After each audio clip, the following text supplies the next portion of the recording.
bom dia, boa tarde, boa noite. Eu não sei que horas você vai me ouvir. Meu nome é Márcia Barros, eu sou mediadora de conflitos. A gente vai falar hoje sobre a questão do bullying nas escolas. O bullying é uma palavra de origem inglesa, né, que fala de uma violência repetida, praticada contra alguém que, na verdade, não se encaixa no padrão normal.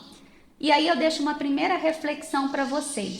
Quem aí é igual ao outro? Todos nós somos diferentes em alguma medida.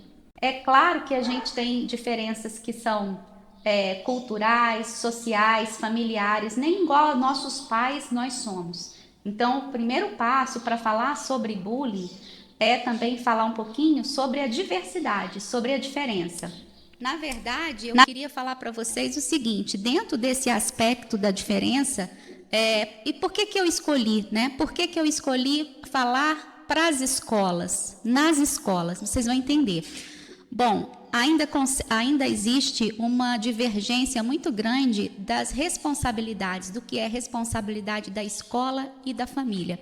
Só que, particularmente, eu acredito que as duas elas têm que estar integradas dentro de algumas questões, principalmente quando a gente fala da questão do bullying, que é uma questão também relacionada a um comportamento geralmente mais comum nos adolescentes do que nas crianças, do que na fase infantil, não que não haja. Quem é um pouquinho mais velho, na minha época, a gente falava dos apelidos, e tinha apelidos. Eu mesma tive diversos apelidos, não só por causa do tamanho, por usar óculos, porque eu usava aparelho, enfim, já fui fusca, já fui formiga atômica.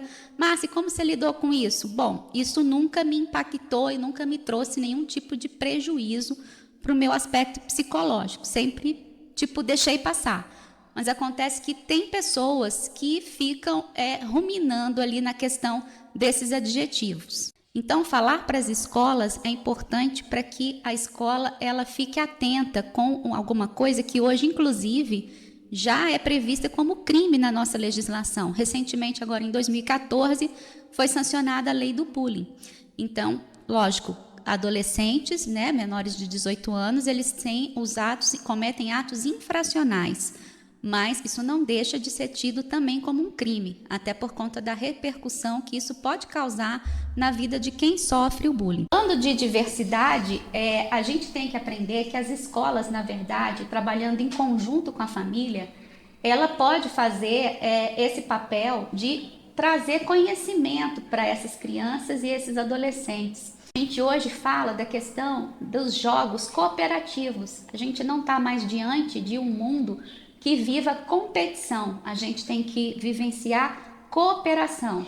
E nesse aspecto da cooperação, todos são incluídos, então ninguém fica de fora na brincadeira. E não tem um ganha-perde, a gente trabalha, assim como na mediação, um ganha-ganha.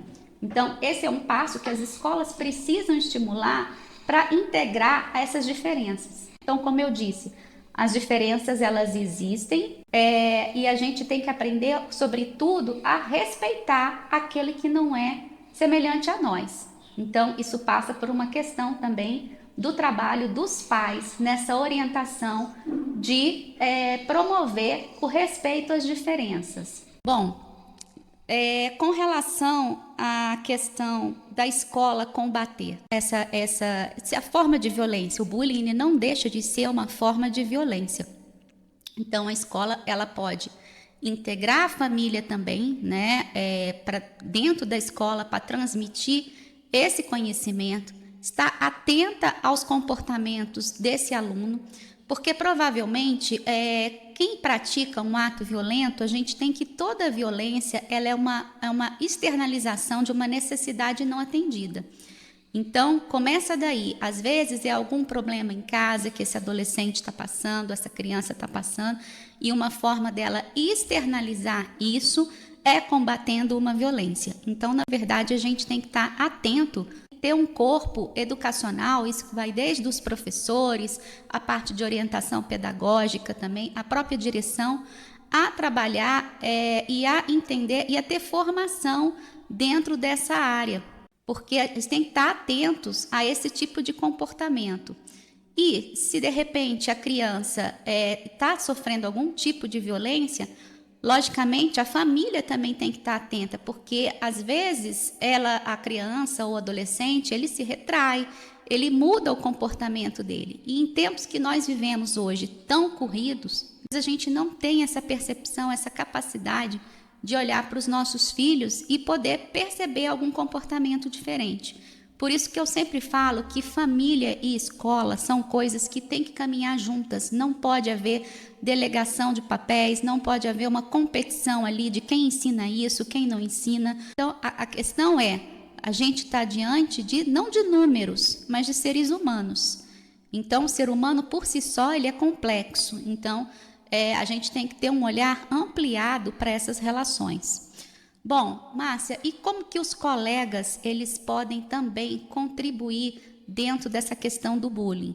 Primeiro, às vezes, não imitando aquilo que o amiguinho faz de errado, né? Então, se tem alguém na sala, por exemplo, que tem as pernas finas, lembrando aqui da minha adolescência, o Zé Cambito, não é porque o coleguinha tem a perna fina que você vai chegar e vai falar para ele e vai fazer um motim para todo mundo chamar ele de Zé Cambito. Não, se você está ali dentro, inserido naquele meio, você não é obrigado a praticar coisas erradas que o seu colega está praticando. Tá? Esse é um primeiro ponto que eu queria trazer.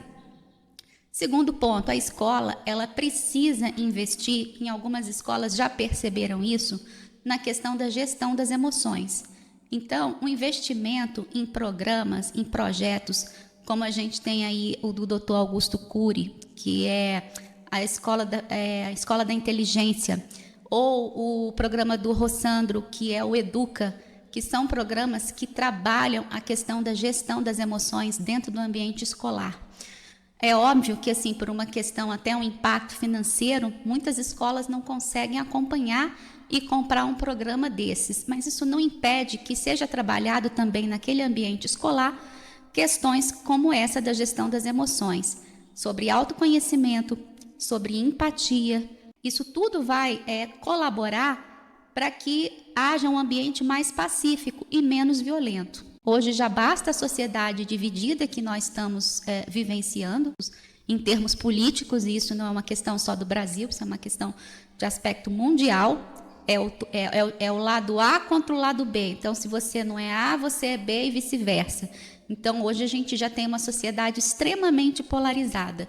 E, querendo ou não, os jovens, as crianças, elas repetem o padrão dos familiares. Então, tanto que é muito difícil você ver isso sendo praticado por crianças, porque na sua primeira infância, na inocência, para eles não existe essa questão da diferença. Eles entendem que somos todos iguais. Mas a partir de uma determinada idade, até aspectos da parte da psicologia, já vem trazendo esse conhecimento, né, essas percepções, e ele começa a perceber a diferença no outro. E às vezes o que é diferente para a gente causa estranheza, causa, enfim. E se a gente não está bem direcionado ali, também dentro do aspecto familiar, a gente acaba cometendo e praticando o bullying.